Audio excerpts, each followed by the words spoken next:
You're listening to the Armchair GM Sports Network.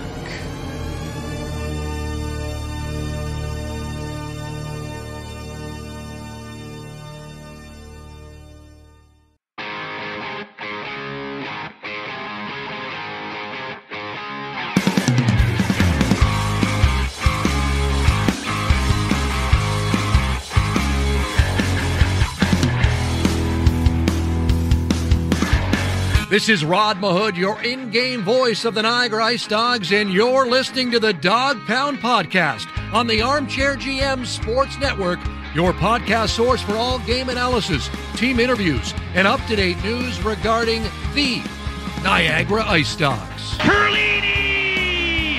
Overtime! IceDogs win! Hosing! Score! To Akil Thomas. Thomas has the angle coming in. He scores! Verhaeghe does it again!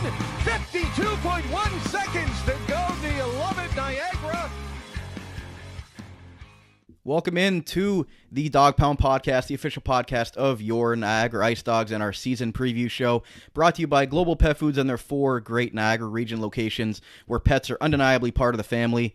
And again, guys, thank you for tuning in to today's episode. We've got a whole jam-packed show for you, and we've got all 3 of the contributors with us today on the show. Myself, Brandon Caputo, and to my right on the video version, Cam Halbert and Andrew Thompson are all with you. Guys, if you're enjoying the video version of the podcast, hit like, hit subscribe, and smash that bell if you enjoy the video content. And if you're listening to us in audio, thank you very much for listening to us on demand as well. You can follow the podcast on Twitter at Dog Pound Podcast. And you can find us on all different social media platforms and all of your audio listening platforms. We are on demand for you. On today's show, we have a couple of great interviews for you. We've got the general manager of the Niagara IceDogs, Wes Consorti, as well as parting player development coach Andrew Fritsch, who took a position with the NHL's Pittsburgh Penguins, and getting his reaction to, his how he feels about the team moving forward as he parts the organization.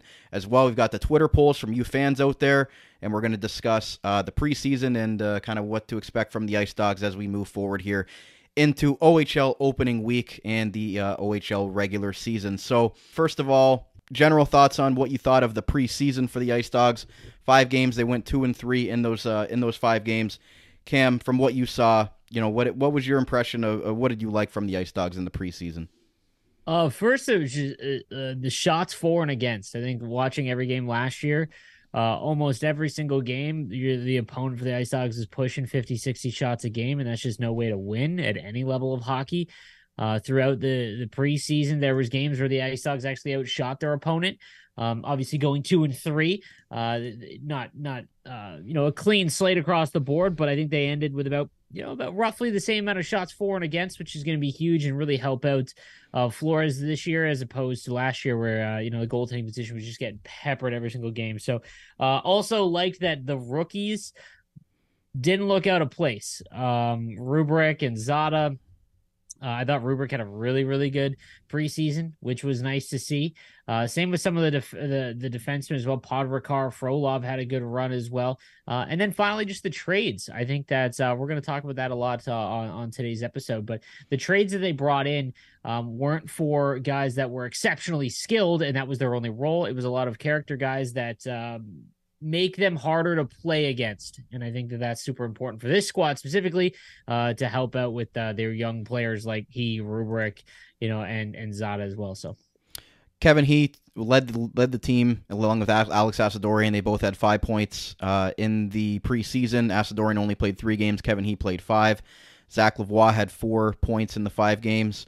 And I've got that up on the screen if you guys are watching on YouTube. But Drew, what were your thoughts from what you saw? What players really stood out to you in the preseason so far? Yeah, like some of the ones Cam mentioned. I mean, obviously bringing in Rubric, second overall. The guy looks like a young man. I mean, like he already just appears to have that maturity and poise of a younger 18-year-old. Really, that's kind of like what I saw from him in that sense. And it's easy for me to highlight Sobolev just because he is a Montreal Canadiens draft pick. But I mean, the GM spoke really highly of him also, just like the high motor that he has, and they're going to be relying on him a lot to put in some good minutes with the Ice Dogs as well this season. And again, like just adding to that, and you know what I like is that all the deals that they made, like they just kept going throughout this training camp. I mean, they're trying to be a team that's harder to play against. That's going to be right out of the gate. You're going to notice such a different product this season. But in terms of other players that stood out, I mean, Kevin He, of course, where we talk a lot about him, and he's a franchise player. I mean, that's what it comes down to. I mean, I always have to ask if he either tied or broke Akil Thomas's rookie record as a 16-year-old last year. He tied it. He tied it for a 16-year-old because Anthony DeFruscia played as a 17-year-old rookie. He has the goal record, but as far as 16-year-old, Akil Thomas and Kevin He are tied with 21. Yeah, so you just know that he's going to try to push for 25-30 this year or whatever else, you know. And it's not all about the numbers this year. I think really, I mean, there was it Potaloo? Potaloo actually stood out quite a bit. He had that great, you know, and it was a preseason game against Oshawa that Brandon and I both got to watch. Actually, Cam was there too. But Potaloo showed some flashes of like, hey, I'm here too, by the way, guys. He's going to be a fun player to watch. He's a centerman. Shoots left, of course. He's a Toronto native, not too far from home. So he stood out just because he wasn't afraid to, you know, read the play and basically take the puck himself, and just kind of any player that has the wits and the ability to read the play and just take advantage of whatever openings and advantages you see on the ice is what you want to see. And I think at the end of the day, the fans want to see a team that's going to compete, and they're very convinced. I mean, we've done a really good sell job in this preseason with the podcast and with each interview with each player and each member of management that this team's going to be a lot better. And now it's about results. It's a results-based game, as we know. And I think everyone's just looking forward to seeing them put their money where their mouth is now. It's now time to show that the Ice Dogs are back in a new way, and culture is my gosh, the theme that we got from Wes in that interview. And the players, the management, everyone's bought in. Time to show it now. Cam, going off what Drew said there, you know, they have guys that are willing to go to the front of the net. They're willing to bang. And the guys that are here now are the players that want to be Ice Dogs and want to, you know, build that culture back up. Again, people can say what they want about certain moves and giving up draft capital, which we talked to Wes about, but he says that there's not enough that he can pay for good culture. So that's why he went out and made the moves that he did. But just having guys that are willing to do what it takes to get to the dirty areas and not play, you know, the most skilled hockey at times, you know, is that something that you think that they've been able to do with all these moves that they've made? Well, it's funny. You think back to like our first episode at training camp, I think we brought up the fact that there was really only a couple guys that are probably going to be relied upon to actually, you know, handle their business. And that was O'Flaherty and Klein. That was it. And now you fast forward it. Last year, there was just so many trades. I think there was this franticness to try and immediately fix, you know, the prior year's regime, as well as trying to get the Memorial Cup. So there was this like franticness to be like, we have to, if we lose 2 games, we got to go make moves to win. Whereas this year, the trades that happened, first of all, Federkow in his first game, I believe, was against Guelph in that home and home. The community rink, immediately noticeable, like just hammered everyone in his sight. And then you get Ryan Humphrey, who immediately is a fan favorite. Like I loved watching him play. I personally, one of my favorite things in hockey that, you know, isn't goal scoring and great plays is that, you know, sticking up for your teammates. It's one of the only sports where legally you're allowed to do that. And, you know, Humphrey is definitely someone that will do that. So now all of a sudden you've got Klein, O'Flaherty, Humphrey, Federkow. Ride is just huge. And Sobolev as well. Sobolev wasn't there at the beginning of training camp. And now all of a sudden you've got, you know, kind of a gritty lineup that is something that is meshed in very well, because this team doesn't have, you know, a first rounder in the NHL. Maybe, but, you know, it doesn't have, you know, a lot of the potential to have a 50-goal season, for example, or a 40-goal season. Maybe Kevin, you know, he takes a big jump and he's easily the most noticeable player. But the fact that the other players that, you know, outside of Azadorian and Lavoie, all the other players like Humphrey and O'Flaherty and even Potaloo now, like that game that you mentioned, you know, there's like that, you know, that the gimmick of, oh, he's in the best shape of his life when he comes into training game. Potaloo did last year looked, I don't want to say an afterthought, but it was definitely someone that, okay, if he's still on the team, fine, won't have much of an impact, but be able to play some games for you. Looked way more comfortable with the puck, looked way bigger, and skated quite well, which was not something that I noticed as a fan watching last year. So I think that the moves that they made were fantastic, and we didn't even mention Gavin Bryant. He looked great as well, and another guy that will stand up for, and it's just tough to play against. It meshes very well, and it's a difference. You'll hear in the West interview about talking about playoffs this year, and a lot of IceDog fans might roll your eyes because they haven't made the playoffs in quite some time. But 16-22, and this team with the right circumstances now has the appropriate overagers, I think, to actually make a good run. Combine that with the fact of Rubric being one of the best offensive rookies in the game. And before we go any further, I want to mention about the trading draft picks and things like that. Getting picks is great in the OHL. You've got a 3-year window. So having picks is great, but having picks in the correct year is a complete gamble. You have no idea when. So they've got some pieces that might get drafted, and I think that them going out and getting the pieces that they needed to, I could definitely see them getting in the 8, 7, or 6 spot in the OHL or in the conference. So that'd be huge. And, we talk about the standings. I want to bring those up real quick because we look at the last year's standings, and right now, hypothetically, let's say Oshawa would be the other team that the IceDogs would have to leap. If they were able to get into that 9th spot, what they would need to get into the 8th spot in the playoffs as far as last year, they would have to get 25 extra points than they did last year. So, again, that's a lot of wins that you're going to need to be able to get into the playoffs. And again, they just, how last season worked out, Drew. Is this realistic that they're going to be able to make up that many points and that many wins to be able to jump up into that 8th spot or even higher at this point? Well, Wes and the team certainly believe so at this point. Like you're going to hear from them. I mean, these guys are ready to come in and win every single day. They're ready to come in and play hockey every day. You're going to hear time and again about the culture, how it was a problem and they've fixed it and they were willing to pay the price. One of my favorite quotes from the interview with Wes is that he was willing to pay the price for good culture. You can't put a price on good culture in order to set up the foundation that you need in order to build on and actually have a successful hockey team. So that right there is a great place to start from. And all these trades were strategic. They weren't just they weren't panic moves, like Cam said. I mean, they were trying to make an impression. They're trying to get the Memorial Cup back to Niagara. We all know that seems like a pretty obvious picture of what was happening last year. So now it's really about the hockey and really, I know it's so easy for us just because, I mean, can I put my hand up? I'm a Niagara IceDogs fan. Am I allowed to say that on the Dog Pound podcast?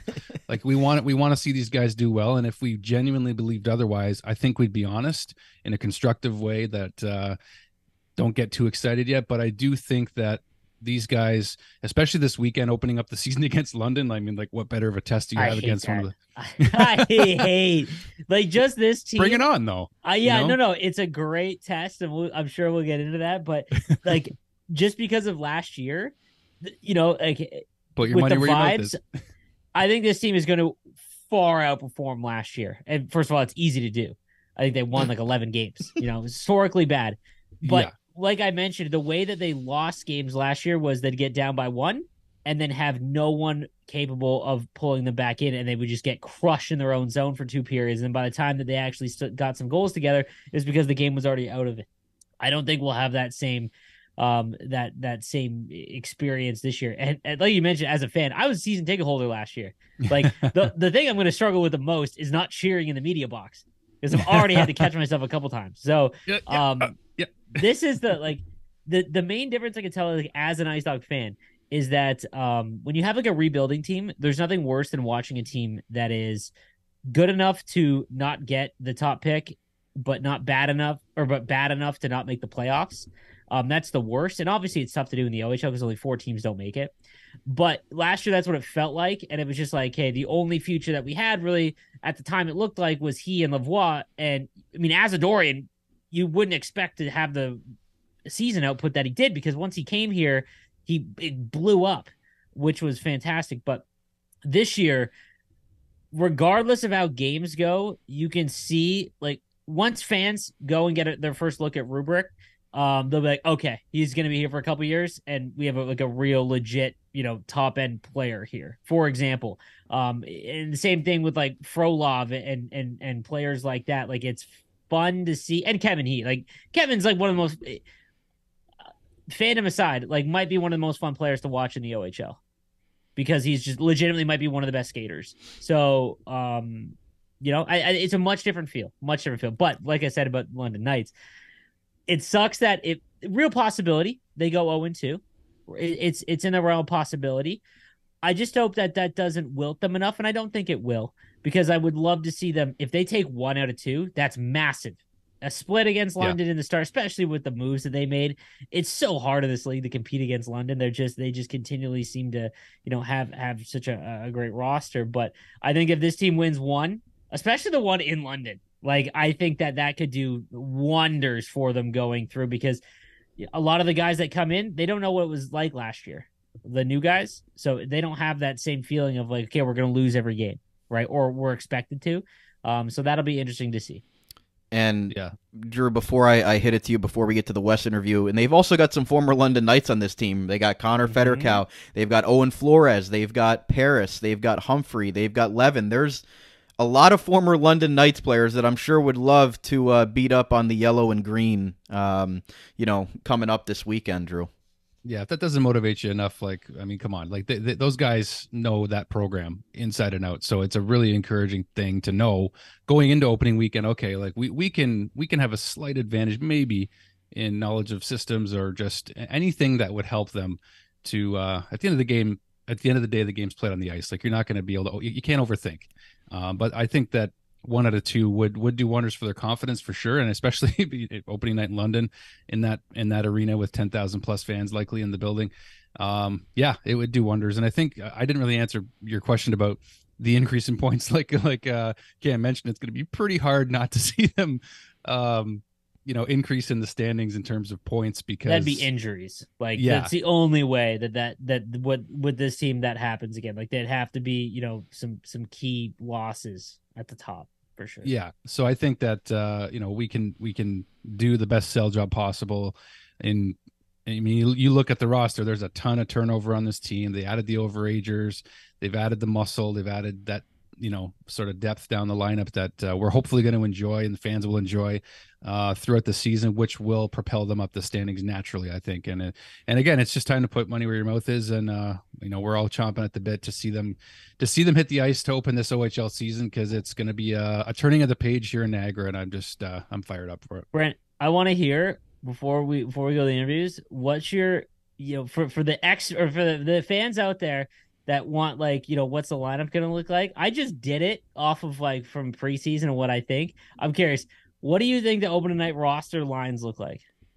I want to see how different I have them from yours. It's tough. I was trying to put it together this morning, but there's so many guys right now that I don't know if they want to put them in the lineup or they. I think there's one. Yeah, I think there's one line guaranteed. I think it's Rubric, Bryant, and Lavoie, because they've been together pretty much the full time.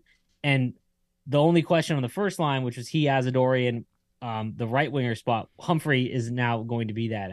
I believe. I think that he fits what they're missing on that line, and he looked decent in the last game. But yeah, like I mentioned, or what you mentioned about, do they want to put them in the? Do you think Frolov cracks the top 6? I think if it was anyone but London.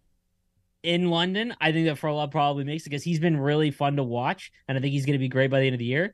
But a rookie defenseman that yeah, I think he'll be in and out. I think they'll play him sparingly to start and kind of see how he goes. Don't throw him in right away, even though I think he has the capabilities of doing that. But it's going to be the decor from what it was maybe at draft time to now is drastically different. What's your top? What's the 6 on your decor? What's the 6? Well, Ride, Sobolev, Wysick. That's a massive D pair, by the way. Yeah. And then you've got Wysick, possibly Federkow playing with him. Yeah. And then you've got, Van Netten, Podrakar. That's what I think. I don't know who comes out for Frolov. I don't know how he can. Just if it wasn't London, like if they were playing anyone else, I think that Frolov and Van Netten might switch. Maybe, I don't know. They have one too many left-handed defensemen. Yeah, but I'm curious because this is what's exciting as an Ice Dog fan. There's actual man, how do you take him out? Yeah, which is not something that first of all at training camp didn't look like would be the thing, but the trades they made are make it very, very tough. Where does Podolou start? I don't know. Let's ask Drew. Drew, what do you think? I'm the wrong guy to ask because I'm the new kid in town for this, guys. Like, I'm leaning on you guys hard this season. I'm not going to pretend like I know the roster inside and out. I'm getting to know these guys. I'm the new kid in town, covering the OHL more now, even just on a part-time basis. So I've seen what I've seen from a couple of games. I'm not gonna try to mess with lineups and try to fake it till I make it. That's not me. I hate being fake. I don't like fake people. So I'm gonna lean on you two to come up with that lineup. How's that? I'm curious. Does Zada start on the third line, or does Podolou take it after his last games? I don't know. You're asking me a lot of hypothetical questions here. I think a lot. This is what's fun. We can be. This is the Armchair GM Sports Network. What are we if we're not Armchair GM, my man? Well, you are Mr. No Sleeves, but you're wearing sleeves today, so that's just a terrible gimmick choice years ago. All right, it wasn't. I didn't think we'd be here today. No, but I think the third and fourth line are what I'm very interested for in the first two games. O'Flaherty is going to be very important in those games because it's not going to. At some point, it'll be physical. The game will be, and he shoots the second he gets the puck. He shoots, which sometimes isn't a great thing, but no matter what, he will just get it towards the net, and I think that's going to be super important going against London. Haltonen will not be back. I can confirm. I was on the Sharks podcast for the Hockey News. Haltonen, the second round pick, will avoid this weekend. So London does not get him for the Ice Dogs, which will be nice. Yeah, but they get Michael Simpson though, so that is tough. Star goaltender. They do get the reigning OHL, a top goaltender or one of them. So yeah, that'll be tough. But I'm interested to see the scratches because you picked up Paris, you picked up Levin, you've got William Stewart, Andrew Vermeulen. There's a lot of guys near that bottom six that could be interchangeable. That's what I'm saying. Stewart, Vermeulen, and Gallianov right now, those are the ones I think get scratched the first. Now, barring injury, we don't know if there's, maybe some snagging or things like that. I would assume all the London guys get in. Yeah. I mean, maybe just because, they're from, you know what I mean? Yeah, Paris and Levin might have a better shot of getting in because they played, they're familiar with London, right? But again, they could just go with Stewart, Vermeulen, and then, Klein up there. Again, they have options, which is a good thing. It's not like they're scrambling to try to call somebody up from the 99ers like they were doing last year. Shout out Brandon Gill, by the way. Yeah, and Brandon Gill looked good too, but I saw that tweet. But Drew, just having, as watching the Habs, they're a younger team. Just having guys that can come into the lineup and not just, okay, who are we going to call up from the AHL or who are we going to call up from the minors? Having that competitiveness in the bottom six, do you think that's going to help them this year? Oh, of course it will. Because, it's interesting. I talked to you about this in the press box when we were watching the last preseason game. And, not to draw parallels, but I kind of am looking at the Canadiens rebuild right now and basically what is, I would consider an Ice Dogs rebuild for sure. Absolutely from the ground up. And similar in the way that they're having to rebuild and restructure. And last year, it was a completely injury-riddled season for the Canadiens. It was a record-setting season for man games lost the last two seasons. And this year, they expect it to be different in terms of the Canadiens and their group going forward. And all you saw was half of the Laval Rocket on the Canadiens for the last half of the season. So you had those guys. You had an emergence of a guy like a Raphael Harvey-Pinard who people may have never heard of still. But what that means is you really started to create competition in the bottom six, and then guys who are able to now be full-time NHLers are becoming full-time NHLers, and the ones that still aren't quite ready are going to stay in the minors and let them cook and let them develop. And that's going to be the same with the Ice Dogs. They're in a position now where they actually have some options, like you just said. So as I'm learning about the Ice Dogs lineup, and I'm telling the truth because I think that's fair and warranted about learning about this roster and who we got here. There's already options before the puck even drops. And that's a really good sign for the start of the season, because if and when the injuries do come, and we pray that they, don't come often at all, but when that happens, you have some options to, like you just mentioned, cycle through the defense and, bring guys in and out of the lineup that they want to contribute. Everybody that is going to be on the IceDogs roster is somebody that wants to contribute. If they don't want to be here, they're not going to be here. That's one of the things that you've said, Brandon, from the get-go. Yeah, they've already been shipped out. And that's it. So that's before puck drop. So that's a really encouraging sign. So to me, I think that on both the forward group and the defensive group, they've got depth options. And Flores comes in, just having been at Nashville Predators training camp. He's feeling, you get a bit of the taste of the NHL, and all of a sudden you just come in with this, not arrogance, but confidence and swagger. And that's what we expect from this IceDogs group this year, is to have some swagger and confidence and make the playoffs again and get Niagara fans excited about hockey again. So, I mean, that's a well-rounded way of just saying we've got options in this lineup, and I can't wait to learn more about these guys and what they're really like, because it's going to be about the results now. Well, let's learn more, because we are going to go to our first feature interview that we've been teasing for half the show already, and that is our interview with IceDogs General Manager Wes Consorti. And our first feature interview this week is brought to you by the Niagara Denture Clinic, creating natural smiles in Niagara for 25 years. If you forgot to bring your mouth guard on the ice or lost a chiclet, contact our licensed team of denture professionals in Niagara Falls to get your smile back on track. Here is Niagara IceDogs General Manager Wes Consorti in our preseason chat. Back on the Dog Pound podcast, our season preview show, and I'm pleased to be joined by a special guest here at the Meridian Center. That would be IceDogs General Manager Wes Consorti. Wes, thanks so much for doing this. I'm sure it's going to be an exciting time, with the season starting, and all that hard work that you guys put in the offseason to really put together and construct the team that you want on the ice is finally going to be here on Saturday here at the Meridian Center, but starting Friday in London. Yeah, thank you for having me. We're super excited just to get everything going. It's been a long preseason, so just everyone's ready and excited to get the season going. And going into the season, what is the realistic expectation level for the group as they start to, build back up into a competitive team within the league, and you begin to earn the trust back of the IceDog fan base that has gone through some lean years as of late? What's that message like? Well, number one, we want to win as many games as possible. We feel with this group that we have now, we have a very good chance at making the playoffs. We feel that the group that's been put in place, top to bottom, from the goaltending out, is good enough and strong enough to, go steal games on the road, go on a couple game winning streaks over extended periods of time. So, we believe in the group that we have now, and we're excited to see how everything plays out on the ice. Do you think that's a good test for you right off the bat? London being a great organization year in and year out, you play them back to back, to start the year. Is that a good measuring stick for where you guys kind of want to be as an organization? Yeah, absolutely. I think anytime you get to play London, everyone loves playing London. It's a good test right off the bat. Everyone, sees what they have in their lineup, and it's a good measuring stick for the league and, our guys, and everyone's just really excited just to, get down there Friday and come back here Saturday and hopefully come out with 4 points. And going off of London, you made a couple of trades with them this offseason. You gave up some good draft capital to do it, but you bring in some guys with character, compete, leadership: Gavin Bryant, Ryan Humphrey, Daniil Sobolev, Connor Federkow, and then Paris and Levin as well. But what is your thought process there, and how do you think those moves will impact you on and off the ice? Well, we've put a tremendous emphasis on culture and character, and this is the price you pay for that. And we feel that everyone that we've brought in has fixed that problem that we've had, and these guys are gamers. They're team first guys. They want to be here. They want to play hockey every day. They want to be professionals. They act professional.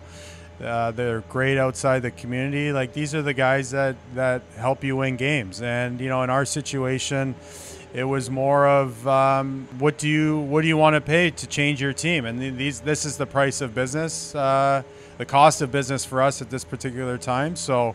We'll continue to pay for culture change, and this is just where we're at. But these guys are the people that are going to turn these things around for us. So it's we're just happy to have these guys. These guys are they're gamers, and they're ready to play, and they're ready to win hockey games and be leaders in the room as well. And speaking of culture, that's impactful for those young players. So are you and your staff pleased with the development of the bright young players you brought in so far, like Robrick, Zada, Frolov, Galyanov, and what are you expecting from as many as 4 rookies on your opening day lineup, and kind of what's the thought process with that? Again, like these 4 guys, like these are like big time players as well, and the way, in my opinion, is to develop good first year guys is you need good leadership, and that's your older guys, and if you don't have good character, culture guys, that are your older guys, then the young guys suffer, and it's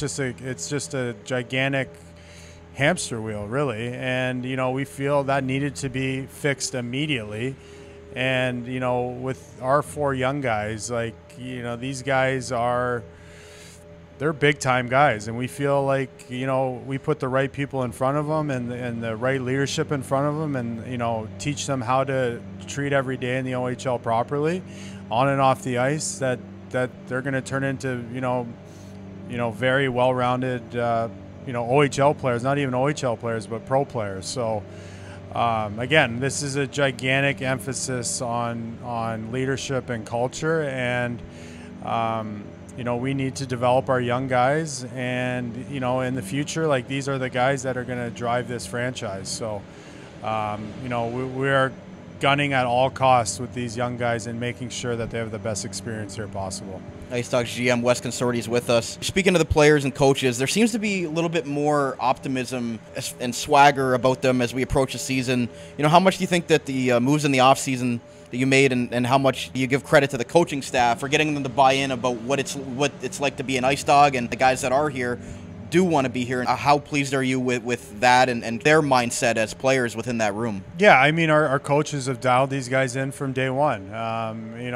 They've done a tremendous job in preseason, during games, during practices, making sure that everyone knows where to stand on the ice, where to go. And in a player point of view, like these guys want to be here. Like these guys want to play hockey every day. Like these are hungry young athletes that want to win hockey games in Niagara, and it's nice to see the shift in attitude and focus and professionalism throughout our lineup. And it's just nice to see, and I think anyone can attest to that. If that's our players, our coaching staff, our training staff, it's very welcoming to walk into the rink and just talk to these guys and see the juice, and they're just ready to go. You brought in Ben Boudreau, an associate coach, to help out Ryan Kawabara on his staff with Brandon Shaw and the other coaching staff as well. And then you obviously hired longtime bench boss Bruce Boudreau as senior advisor. Let me first ask you what you believe Bruce's role will be with this organization, and how active do you think he's going to be here in the day-to-day operations? Yeah, Bruce has been great. He's his reputation speaks for himself. The knowledge he has is, it's just so immense. And, the open lines of communication is great. He's speaking to us one-on-one as a group, players, everybody. He's been great. I mean, he's everything that I thought he would be, based on people that I know have played for him and people that have been surrounded with him. And he's just been an outstanding addition. He loves hockey. This man loves the game of hockey, and that just bleeds onto everybody else. And once you see someone like that who's still got the juice for being in professional hockey for so long, it's nice to see. The players love it. And it's just good for everybody. It makes our organization better for everybody, just so much better. And having the Boudreau family here back in Niagara, we talked to Ben in the training camp about how excited he was to come back home after being in pro hockey. But just how do you think that the Ben and Bruce being back here in Niagara will help the group on and off the ice? It's great because they love hockey. And when you love hockey, or you love anything that you're doing, people notice that, and it's contagious. Our players see it. Just everybody. They just make everyone in our organization better, and that's kind of what we're trying to do this year, is just bring in people that are quality people and just have a tremendous effect on our product on the ice and off the ice. And our players are smart. They understand who's in here, and they lean on these guys, and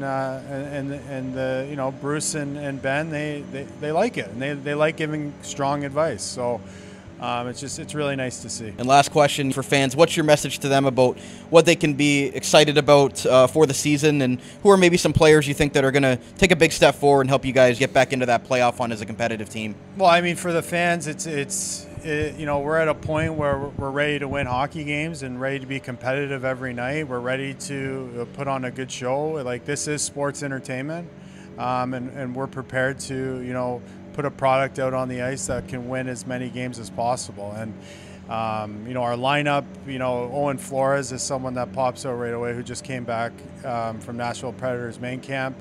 I mean, he's coming back with, experience that is second to none, being at an NHL camp. We're excited about our decor as a whole. Our older guys on, back there, with Sobolev, like, he's coming in with a wealth of experience, and you watch him play, and he's just a force. It's nice to see, Urban, our import, has fit in tremendously. He's been a treat with the players, and another guy who's just super excited to be here.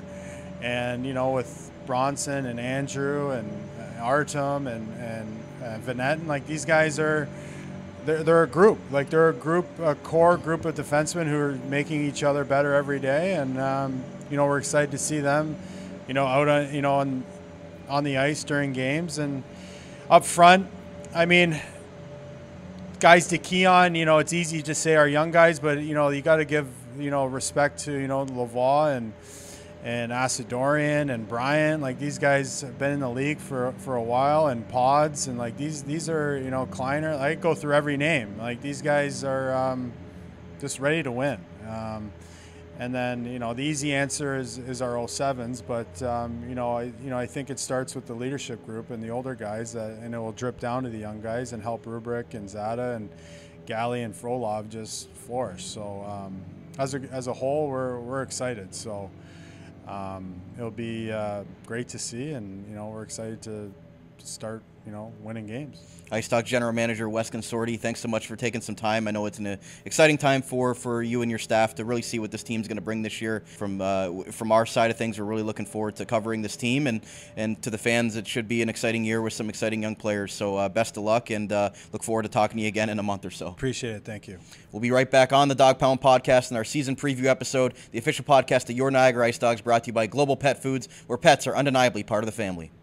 In the Niagara region, Global Pet Foods is your destination for premium pet nutrition and caring expertise. Whether you've welcomed a new furry family member or need advice on top quality nutrition, their dedicated staff is ready to help. Discover why Global Pet Foods' lesser-known premium brands outshine the big corporate names. Their team's passion ensures your pet's health and vitality. Check out one of their locations today: 3643 Portage Road in Niagara Falls, 160 Highway 20 in Font Hill, or 400 Scott Street and 344 Glendale Avenue in St. Catharines. Global Pet Foods, where premium brands and caring staff make the difference. Are you looking to hire? Let the Niagara Employment Help Center save you valuable time and money by making your hiring process easier. Their services include free job postings in-house and on their website, fill job vacancies quickly and efficiently, access to a bank of potential employees, reduce employment costs, and financial incentives may be available to offset the cost of new hire training. Check out the website at ehc.on.ca or call 905-358-0021 for more information. The Niagara Employment Help Center, helping people find work since 1983.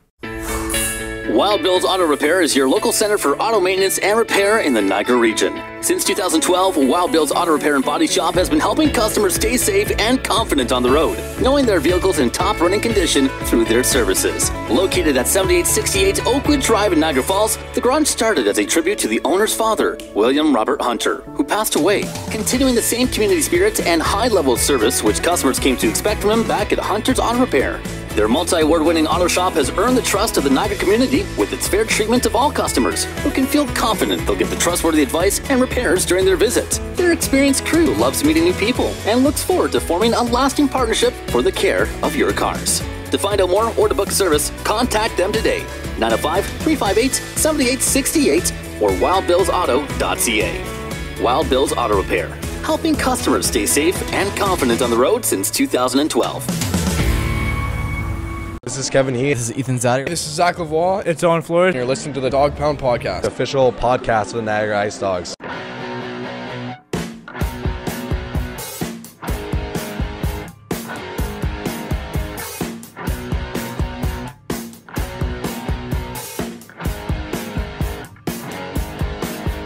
Welcome back to the Dog Pound Podcast and our season preview episode. Brandon Caputo, Cam Halbert, Andrew Thompson. We got the whole crew with you for the IceDogs season preview right here on the Dog Pound Podcast, the official podcast of your Niagara IceDogs, brought to you by Global Pet Foods and their 4 great Niagara region locations where pets are undeniably part of the family.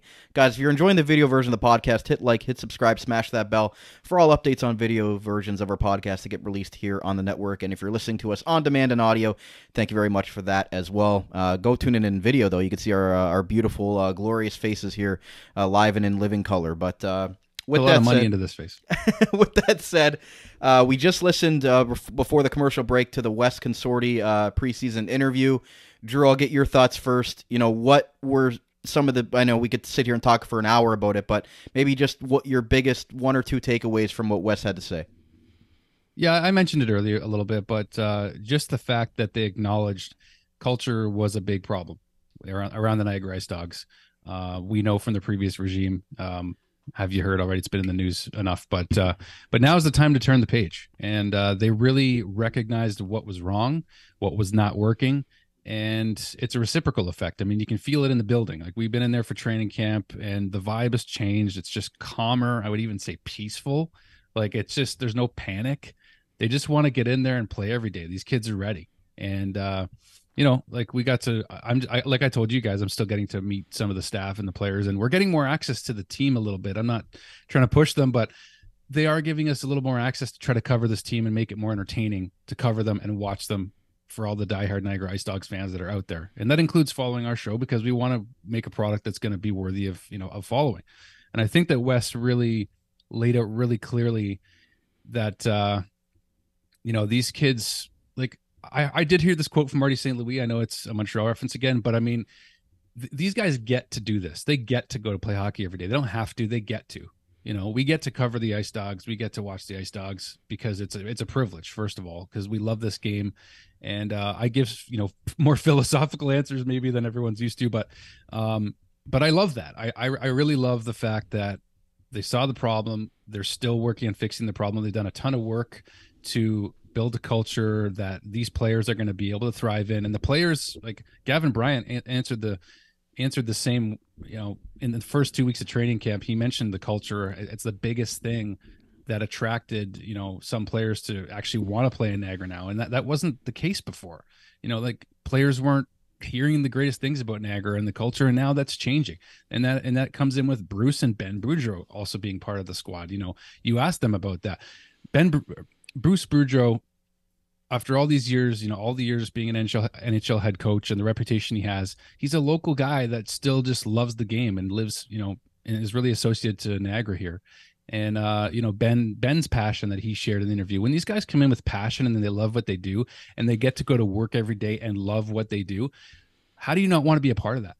You know, like, how do you not want to be a part of a culture that is trying to live their dream every day, essentially? Like, you know what I mean? Like, I envy that, and I'm on the outside here. You know, I still work in the hospitality industry, but I want to get where they are, like, just from like that side of things. But not to talk about me, but I just think that these players really are buying what they're selling in terms of the type of culture, the type of, you know, all the hockey stuff. I mean, he did mention, of course, that you need talent. You need talent in order to win in the OHL in hockey. You need talent, and they have some pieces that are genuinely already here, and they just want to help develop these guys to bring out the best in them, and that's the coach's jobs, right? So I'm excited to see that from Ben, and, you know, he's a new coaching staff member, and everybody that's now involved in this coaching staff that really is going to flesh this out and show, you know, what they're really trying to accomplish here in Niagara, and that's eventually to get to Memorial Cup. let's take it one step at a time. It may not happen this year. It's probably not going to, but if they get in the playoffs and they get a taste of success again, that's only going to bleed into next season and the next season and next season. So it's really a sense of this really is a big turning of the page for this franchise. And we can't sell it enough, I guess, but I just can't wait for I can't wait for the fans to finally see everything that we've been talking about, because it's about to get real. And I think that the fans deserve it.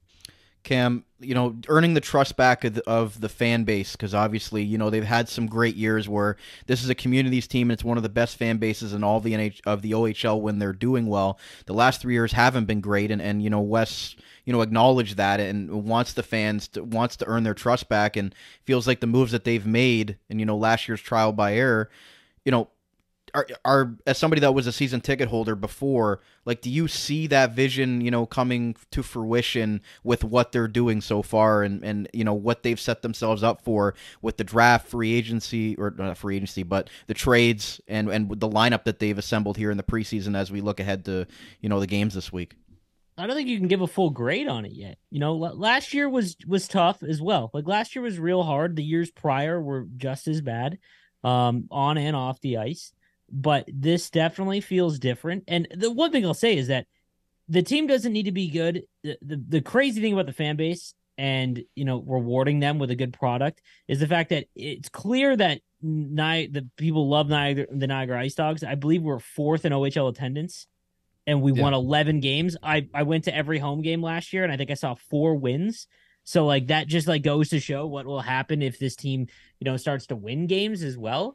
So, like, the potential is here. It's not as dire, which I think is sort of a good thing. Again, last year you saw what happened when they were in drastic need of trying to get the Memorial Cup. They have the perfect setup. They had, I believe, the funding. Everything was good.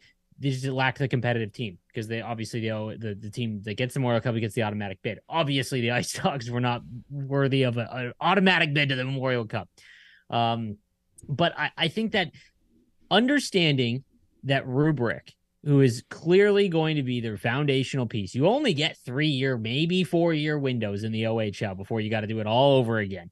And I think this year, if they struggle, let them try and figure it out themselves for a little bit, because that is not what happened last year. If they struggled 2 or 3 games, they would trade someone, which I can, again, appreciate the fact that they're making an effort, right? But in hockey, chemistry matters almost just as much as skill. And you simply cannot get chemistry if you're changing not only your line mate, but half of your team every single 2 weeks. So again, what we saw in the preseason, good so far. The moves they made sense. And on the ice looked fun. As long as they are more difficult to play against, that is it. Don't lose 7-1 shots or 55-22. I don't think we'll see many of those anymore. If they lose 4-3 in overtime or have a lot more closer 1-goal games, I think that's a step in the right direction this season. If they make the playoffs this year, that would be massive for the city, the team. The team's going to be together for a while. He will still be around, next year. Rubric, Zada, there will still be pieces that will come back after this season. So it is very important. If they can get to a playoff series, that would just be massive as a fan as well. But I think that I don't think they have earned complete forgiveness, obviously, because they haven't shown it yet. But so far, the signs as a fan and as someone covering the team, I think they're doing a bang-up job right now. Our preseason stats are brought to you by the Niagara Employment Help Center, helping people find work in Niagara since 1983. Check out their up-to-date job board at ehc.on.ca to find your next work opportunity today. I just want to read off a couple of the stats from preseason here. 17 goals for, 16 against, so basically a wash with that. The shots for and against that Cam mentioned, the IceDogs were heavily outshot last year, 151-165, so again, not great, but not horrible. And then they had a 55% face-off percentage in the preseason. That's the crazy one to me. 4 for 20 on the power play. So again, they got to get a little bit better on the with the man advantage, 20%. I would like to see that a little bit better. But 15 for 19 on the PK, 79%. So again, decent stats, 2-3, 2 wins, 3 losses. Drew, from what I just rung off there, what's something that stands out to you maybe positively about what you saw in the preseason from this team? what they've done to me is they already started to close the gap with those statistics. I mean, they went from being really, really bad out here on just about every statistical category you can name, what you just did, and now they're right about in the middle for all of those stats that you just mentioned. And then you got your faceoffs at 55%, so they're above average there, which is good. So you have to think that, you know what, just because they're preseason numbers, they do help tell a little bit of a story, though. I mean, the power play's clicking at 20%, and I like the puck movement I saw on the power play units, on both units. You got Robrick on one, is who's your star, and you got he on the other, or you just load up and put them both on the power play. Like, just speaking about those two players alone that are going to be part of your power play all season, that's exciting to me. And then you look at the penalty kill.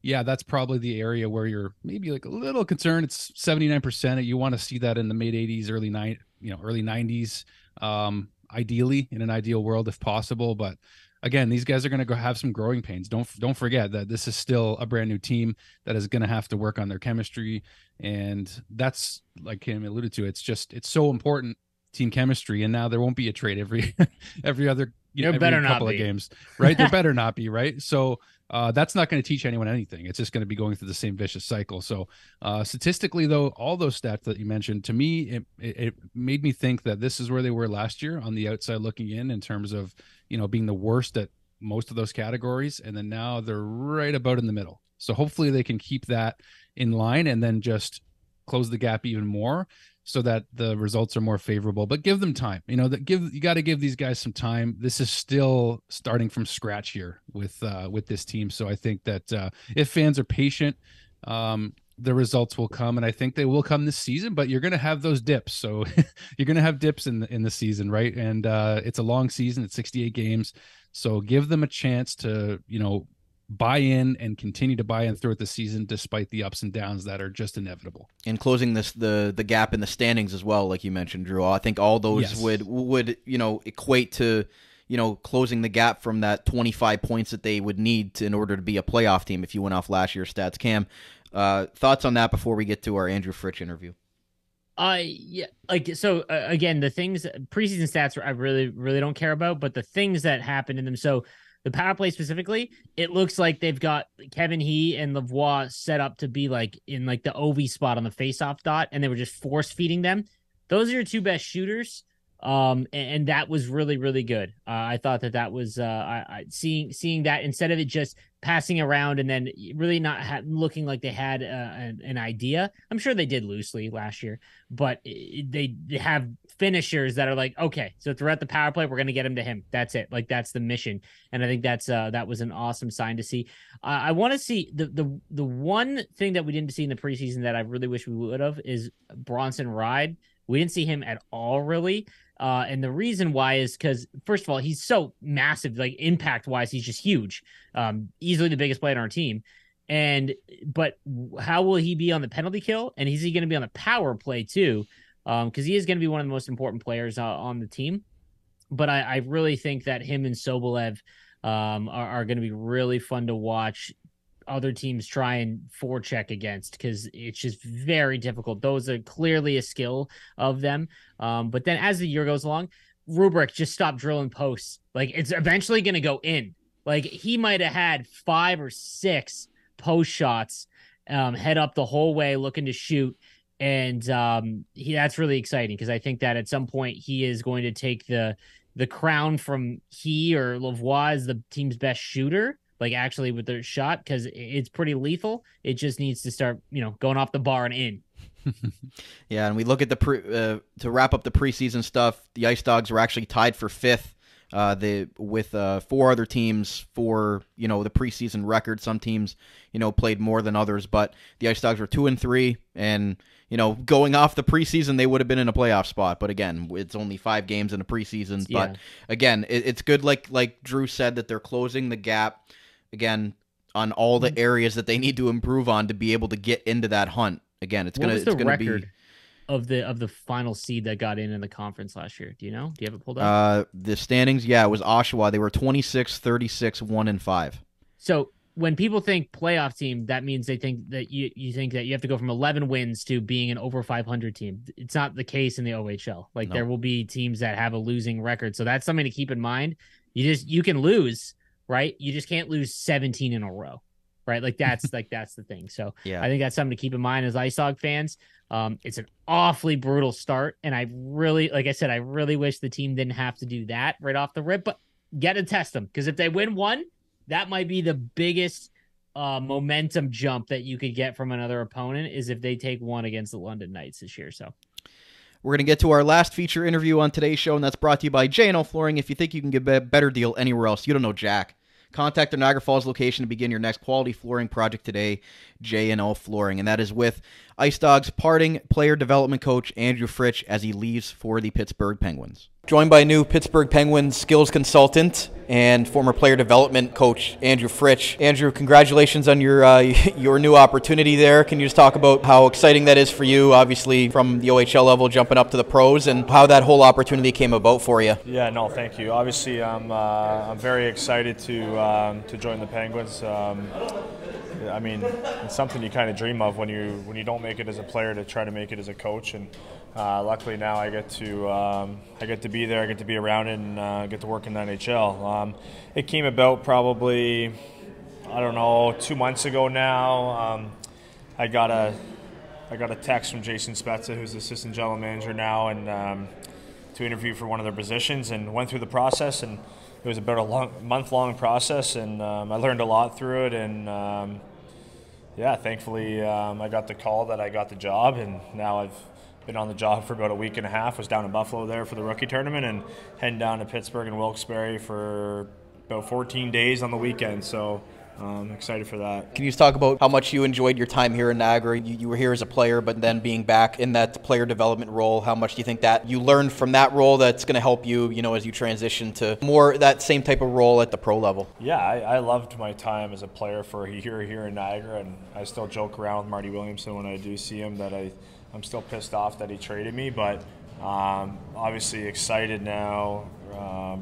Last year coming in as a player development coach, I think it's helped me greatly to get the job I have now, to work with the players individually on different skills and tactics that will help translate them into a game. Obviously last year we had quite a bit of turnover, coaches and stuff like that, so it didn't gain as much traction as I would have hoped, but at the end of the day I still got to be at this level on the coaching side of it, and nothing too different when you go to the pro level. Obviously the pro, it's a tad different, but it's still the same. Players want to be coached, and players want to have any opportunity to get better, and that's my job as a skills consultant. Andrew Fritsch is with us. You've been here with this group. Obviously, you mentioned the roster turnover, but there are some players here from last year. As you leave Niagara, what's the excitement level for you about what this team's going to do this season and beyond? Even though you're not going to be here specifically anymore, just excited are you to kind of see this team as they continue to develop and grow and get back into that playoff contending team? What excites you the most about this group right here? I think what excites me the most about this group right now is probably the young talent. It's no secret to win in this league and begin this league, you need talent. No matter what, you need talent, and then it'll be up to the coaching staff to get the best out of them on the defensive side and the overall group. But we do definitely have some talent. Lozada coming in, Rubrick, Kevin, Frolov, Galyanov even. There's some young talent there. I'm sure I'm missing a few, but it'll be exciting to see what they can do this year as a young group and some veterans that Darren's added now. To me, 2 years down the road, that's what I'm looking forward to seeing. What can these young group of guys do 2 years down the road? Obviously, there's going to be some more young talent coming in with the 08 class and the 09 class, but 2 years down the road is, for me, what I'm curious about. And talk about changing a culture and changing a team around. You've been in those locker rooms, good teams and bad teams. So what do you think, from your standpoint, what it takes to really get a team turned around and in the right direction? And do you see the pieces here that are going to excite the IceDog fans for years to come? I think they've already done it, honestly. I think every single kid in that room is a good kid with good character. That's first and foremost. And now it's just up to them to stick together. It's not going to go perfect this season. There's going to be a lot of ups and downs with a younger group and mixed in with veterans, like I said. But if they can stick together, then the fans and the city are going to stick behind them, and they're going to see what I'm telling you right now. A year or two down the road, this team's going to get back to where it was under the Marty Williamson days of every 3-4 years contending for an OHL championship. And if everybody can just be patient and also see the work ethic and the structure and the young talent, then again, it's going to be very easy to stick behind this group. And lastly, you were able to say goodbye to this group. What was your message was to them as you said your goodbyes and you're moving on to a great opportunity? I'm sure they're excited for you, but did you really have any words of encouragement for them on your way out to kind of say this is how it's going to be and what you want to see from afar, because you're still going to be keeping in touch with the team as well, even though being down in Pittsburgh. So what's your lasting message to those guys in this room as they move forward here? Yeah, I don't think there was a meeting or anything like that or to message to the whole group, but I've been texting some guys, and it's just enjoy it. It's a great city to play in. The coaches are working their butts off for them. Ownership wants to put a winning product on the ice. It's just being patient and continue to get better. At the end of the day, they individually need to get better too, right? As players, that's the goal. So my message to them is, again, same thing to the fans, is to be patient, to continue to get better and improve. And it'll be very worth it once this team does get to the top half of the standings. And there's nothing like it in the OHL. It's right up there in top 3 or 4 teams when the cities and the teams win, and it's awesome, right? So that's what you got to strive for. But again, it's going to take time. It might not happen this season, but it's going to come. So that's my message to them, is to continue to work and to continue to be better and be good teammates and good people. And again, it'll serve them well as people and hockey players and the team as well. New Pittsburgh Penguins skills consultant and former IceDogs development coach Andrew Fritsch. Andrew, best of luck in your next opportunity in Pittsburgh. I know we look forward to seeing you back here when you can, and enjoy the terrible towels down there in Pittsburgh. I appreciate it, buddy. Thank you. Pets bring immense joy to our homes, becoming an integral part of our families. But this living, loving experience often requires a little extra care and attention. That's where Global Pet Foods comes in, with owners and staff ready to support you every step of the way. Check out one of their locations today: 3643 Portage Road in Niagara Falls, 160 Highway 20 in Font Hill, or 400 Scott Street and 344 Glendale Avenue in St. Catharines. Global Pet Foods, where pets are undeniably part of the family. Proud to sponsor the Dog Pound Podcast, the official podcast of the Niagara IceDogs. J&L Flooring is Niagara's specialty flooring and design company. They take great pride and provide elite customer service and support. With a beautiful showroom, great pricing, and a wide variety of truly unique products, J&L Flooring is your specialty flooring and decor boutique shop. All of their products are environmentally friendly and responsibly produced, so you can feel good about your flooring choices. Their goal is to build authentic relationships based on honesty and integrity that they foster with respect and authenticity. Offering a unique and wide range of quality products presented by a knowledgeable and patient team, they simplify the process to make your life easier and to make your home more beautiful. Visit them at 4424 Montrose Road in Niagara Falls, or find out more at jnlflooring.com. If you think you can get a better deal anywhere else, you don't know Jack at J&L Flooring. Since 1999, Niagara Denture Clinic has been helping thousands of patients achieve natural-looking smiles with the confidence to show them off. Sean Patel and his wife Ann, both licensed denturists, bring a wealth of skill and experience to the warm and friendly atmosphere to their Niagara Falls location at 5501 Drummond Road. And their on-site Niagara Hearing Clinic offers free hearing tests and a variety of services to fit your needs.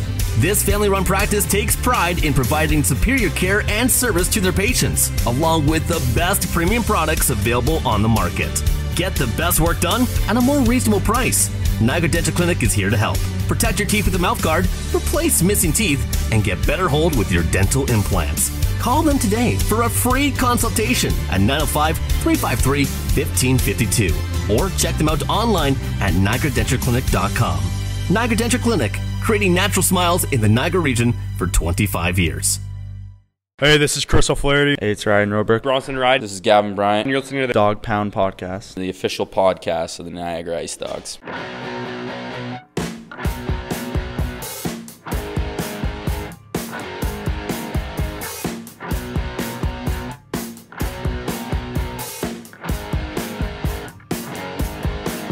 Welcome back to today's final segment of our Niagara IceDogs season preview show right here on the Dog Pound Podcast, the official podcast of your Niagara IceDogs.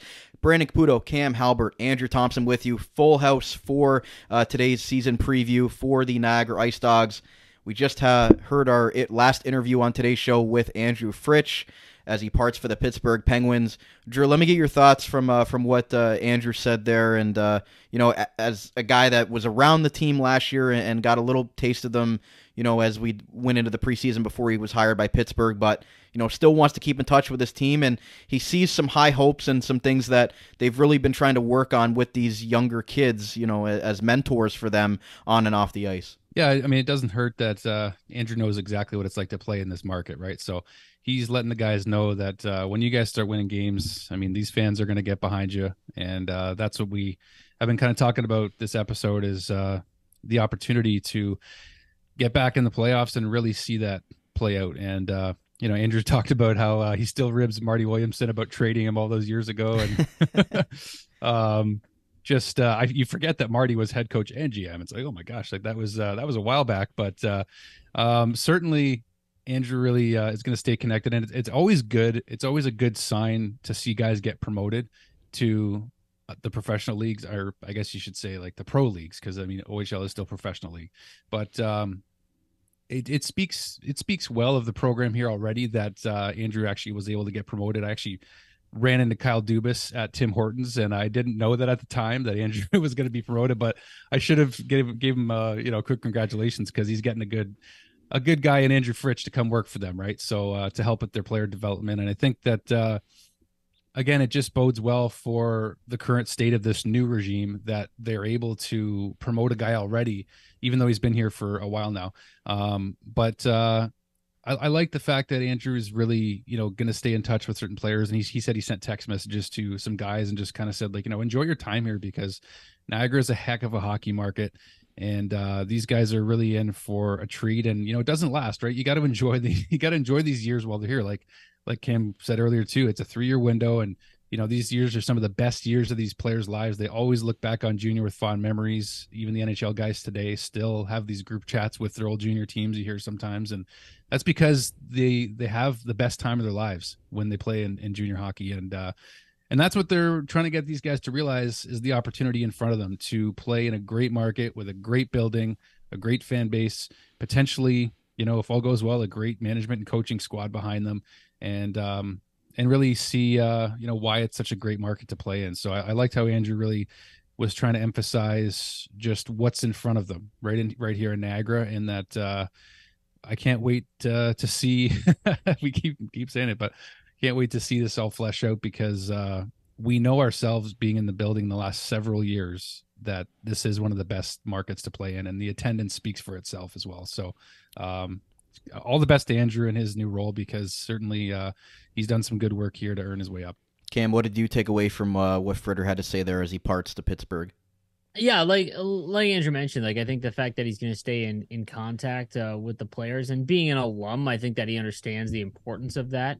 I also want to mention, you think about some of the turmoil that the organization has gone through in terms of management and things like that over the last few years, and we're still having people promoted to prominent roles in higher leagues. That just goes to say that it's not all doom and gloom, right? I think that there is a great core of people in place that I think that you can have some hope for as a fan. I think that that's something that people just overlook. The fact that if it was all doom and gloom, then people like Fritsch wouldn't get promoted to the state that he was. So excited to see, for him in the future of his career. But again, I think it just goes to show that the management has a nice core in place.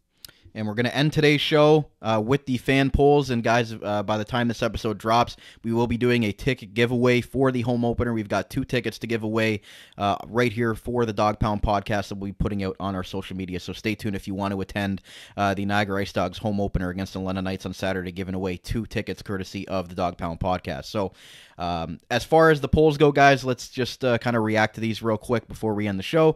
The IceDogs leading point scorer, Alex Asadorian, Zach Lavoie, Kevin He, Gavin Bryant. As you can see on the screen if you're watching on YouTube, if you're on audio, just go look at our Dog Pound podcast polls on X. Alex Asadorian takes this one as the leading point scorer, 42.9%. Kevin He in second place with 31%. Drew, your thoughts to that poll? Yeah, well, I'm going to be, once again, honest with you guys. I'm not going to be surprised if Kevin He actually... I'm surprised. I'm surprised at that one.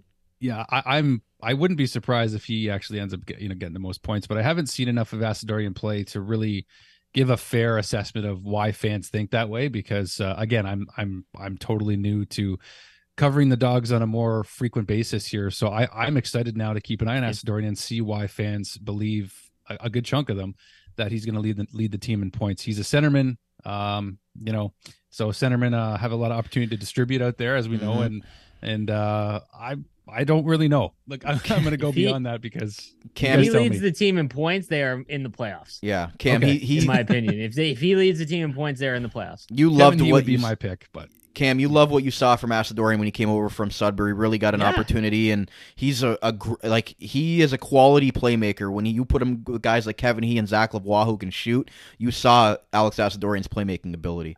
Absolutely. Like it's something where, like, I'm going to use the example of like the Vegas Golden Knights. Like there's great players on every franchise, but because they don't get the opportunity in whatever situation they're in, you'll never know how good they are. Like if they get first line minutes. And I kind of think that's exactly what happened with Asadorian last year, because he came over in the second that, like, I believe he wasn't like a 9-game point streak to start his career with the IceDogs. And at the time, I believe that was when they were in like their 20-game losing streak. So it's not like they were dominating. So again, I would be blown away if Kevin He is not the leader in points. But if, like I said, if Asadorian is the leader in points, then and Kevin He stays healthy, then they are in the playoffs. I thought you were going to bring up Jack Eichel with Vegas, and I was ready to kick you off this call. No. Anyways, moving on to actually, we'll save team MVP for last. We'll go to unsung hero. Chris O'Flaherty, Andrew Wysick, Connor Federkow, and Evan Klein. There could have been a couple other options as well. We just couldn't fit more than 4 people on the poll. But Andrew Wysick takes this one, 59.5%. And it was by a wide margin. Connor Federkow came in second, the newcomer defenseman, 18.9, the St. Catharines native. But Andrew Wysick, now the longest tenured Ice Dog, the only Ice Dog left from the 2020 and 2021 draft classes, and a guy that missed a lot of the season last year, but he's fully healthy and ready to go. Cam, I know I'm really high on what I saw from Andrew Wysick, and I think you're the same way. Yeah, you're definitely the high guy on him. All throughout training camp, you talked him up. I noticed that, again, I think something that I think that you notice with defensemen, especially ones that get drafted in the NHL that are in the OHL, is that a lot of defensemen don't want the puck on their stick. They want to play defense. They want to get it out. They want to move it away. And Wysick this year looked very confident with it. I remember there was one, I don't know if it might have been against Oshawa. I don't remember what game it was, but where he stepped up and went into the, to the forecheck and along the goal line, just walked in front and with the puck and put it upstairs, but was comfortable enough to jump up into the play and hold on to it. So, I don't disagree. I think Wysick's a good option. I also think that, like, Humphrey, maybe very late addition, so a lot of IceDog fans might not get to it. He might be, but I think he's probably too much of a hero. I guess he's like a top 6 player. So in this sense, Wysick makes sense. Yeah. So Drew, I don't know if you have any thoughts on that, but I think all four of these guys in this poll will be key contributors for this team this year. Well, Wysick was the one player I knew about, so like I honestly, he's been here for a few years, so I kind of noticed him in the preseason a little bit as a guy that looks more mature, and like Cam even said too, like he's not afraid to hold on to the puck and maybe be a first pass defenseman here and there, and make some plays. And I've noticed him probably because he's been here the longest, but I would gladly see him as an unsung hero and a guy that just. He gets it, and he's probably excited about the culture change as much as anybody. Rookie poll: Ryan Robrick, Ethan Zada, Artem Frolov, Ivan Galyanov. To nobody's surprise, probably Ryan Robrick, 68.4%. But Artem Frolov, second, 15.8% as the second-round pick. Galyanov was the fourth-round pick. Ethan Zada was the other IceDogs first-round pick. But, again, as Wes Consorti said earlier in the interview we did, he expects all 4 of these guys to make a big impact. And having 4 rookies on your team, they're expecting a lot from all 4 of these guys. We talk about Frolov might be in and out of the lineup sometimes, depending on the defensive pairings. But Cam, what do you think of all 4 of those guys? Probably. If Rubrick is not the most impact, the IceDogs are not a playoff team. So that would be what I would say there. Just because there's so much on him and he is so talented and expected to be that right away, and he's in a prominent position to do so. I think Frolov, again, very confident breaking the puck out, which is something that is rare for a lot of OHL defensemen. Has to get a little more confident in his own zone. but he has no problem carrying the puck out and so far throughout. And yeah, I think that he'll be protected probably a little bit, and that's just simply because the IceDogs D-core got a lot better during via trades and whatnot. Zada, he is. I understand why he was the lowest on this poll, and that's because he's not flashy, but you will see him make some passes that are incredible. He has great vision, but he doesn't play loud, I guess would be the best way to say it. Yeah, it's two-way game. Yeah, exactly. Like there was a couple plays the preseason that were unbelievable because of his vision. I'll be excited. He's the one I'm most interested in watching because I feel like, again, just quietly goes about it. Rubrick's getting all the spotlight. So I'm most curious to watch Zada, but I agree with Rubrick. Cam, I want to ask you about the newcomer poll because we've seen, all four of these guys come in, as new IceDogs. I know you're really high on Gavin Bryant. He ended up being the one to take this poll away, but it was very close, actually. And, Gavin Bryant at 35.1%, Marcus Vandenberg at 32.4%, the backup goaltender that they got from the Kitchener Rangers. And then you had Daniil Soblev and Ryan Humphrey both tied at 16.2%. So is that kind of shocking to you, or, what did you think there? I asked Drew, Cam. Oh, I thought you said Cam. I thought you said Cam too. Oh, I meant Drew. He did sorry. say Cam. I meant to say Drew because I don't know what I meant to say Drew because he's got to get going, but I want to get his thoughts on that. Honestly, I thought that question was for Cam, so I'm going to have to send it back to him. I'm sorry. I'm trying to deal with a work situation finishing recording with you guys. I apologize. So, no, it's Cam, all it's all you, brother. It's all you. No pressure. Vandenberg's an interesting one because I think that there is potential that it's not just like that he starts like every third game. I legit think that by the end of the season, it might be like a 50-50 split. He looked really good in the preseason as well. Humphrey, because he's going to be on the first line, might have a big impact, but Gavin Bryant's going to center Rubrick and Lavoie, it looks like, for the beginning portion of the season. And that might mean that he's going to have to have the most impact just because Rubrick is so important and Lavoie has, is a great offensive flair. So I agree with Bryant. It's a close one. I'll give Drew last thoughts here for IceDogs team MVP. Kevin He takes it 41.2%. Bronson Ride comes in second. I know his family is big on the show and they enjoy listening to us, and maybe they had some little bit of influence on that with the Ride family getting in on this poll at 31.4%. Zach Lavoie and Owen Flores. I think all four of these guys are going to make a big impact, Drew, but Kevin He's the guy to watch. Yeah, Bronson Wright was fun to watch in training camp. The dude's as tall as Michael Jordan. All right, he's 6'6", and you couldn't miss him out there. So I can appreciate that. We can't wait to watch him. But I'm thinking Flores. I think the goaltending is where maybe it's because I am, like I keep saying, a bit of the new guy in town here, and I would love to see who we have in net here and see Flo take a big step this year. And I think it's a lot to put on a guy to expect an MVP year out of him, really. I mean, I think it's, Kevin He's trophy to take, really. I mean, I think that's the expectation in a sense, but at the same time, I think that, I think Kevin is definitely the choice at the beginning of the season. Oh, Lavoie would be. I would say Lavoie or Kevin are my two that I would put up there for sure. Yeah, I can agree with that. So, guys, I think that's a solid ending to our season preview show. Again, we could be talking about hours about what we're expecting of this team. You're going to hear the game recaps every single home game with either Cam, Drew, myself. We'll be doing the game recaps for you guys, initial reaction with post-game audio from coaches, players, and we look forward to covering this team in-depthly as we can this year as the official podcast of the Niagara IceDogs. Thank you to everybody for tuning in today to the season preview. We'll see you guys for Saturday night at the Meridian Center against the London Knights. Let's pack the Meridian Center and get the IceDogs off to a good start. We're giving away a couple tickets as well, but our first game recap will be there, and then we'll be doing a weekly show throughout the season. But for Andrew Thompson and Cam Halbert, my name is Brandon Caputo. Thank you for tuning in to the Dog Pound Podcast. Make sure you're following us at Dog Pound Podcast. Until next time, bark, bark, bark, go Dogs go. We'll talk to you guys again on Saturday. You're listening to the Armchair GM Sports Network.